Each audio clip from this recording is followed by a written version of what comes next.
তোমরা কিপটা করছো কে খেলা বুঝতে পারছি। দান না করিলে মা বোন জান্নাত পাবা না।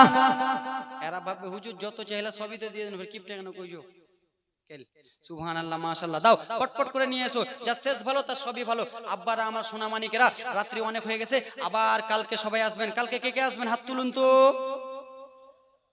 সবাই আসবেন, সবাই 1000 2000 5000 করে নেন। শুরুর দিকে লক্ষ্মী ভান্ডারের মেসেজ ঢুকে, সেই মেসেজটা দাদি নানাকে দেখাই। কালকে চলবে হুজুর, আজকে কিছু বলবো না জি। সুবহানাল্লাহ। হ্যাঁ দাদু পটপট করে এসো, আজকে খালি মেসেজ দিলাম এগুলা, কালকে ফাটাফাটি চলবে। একদিনের জন্য আমি না, এখন লাগাতার চলবে জীবনী জলসা লাগাতার। জন্ম আমার নবীর যুগে হলে কেমন হতো, জন্ম আমার নবীর যুগে হলে কেমন হতো। দুই চোখেতে নবীজি পাক, দুই নয়নে রাসূল পাক, দেখলে কেমন হতো।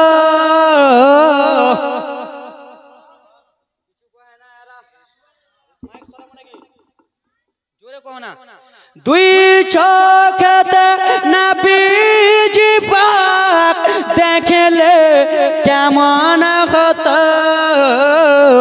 জন্ম আমার নবীর দেশে হলে কেমন হতো। জোরে কোন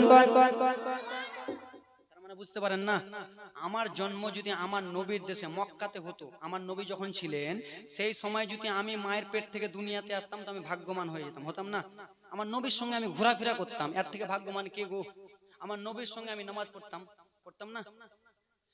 আসতো ভেসে হাজরাতে বেলালের মধুর আজান, বেলালের মধুর আজান, সেই আজান ছিল এমন প্রেম মুগ্ধ রহমান।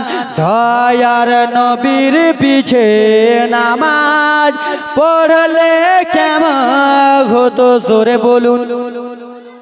গজলটা কালকে পড়াবো, আজকে সুরটা কেটে এখান থেকে শেষ।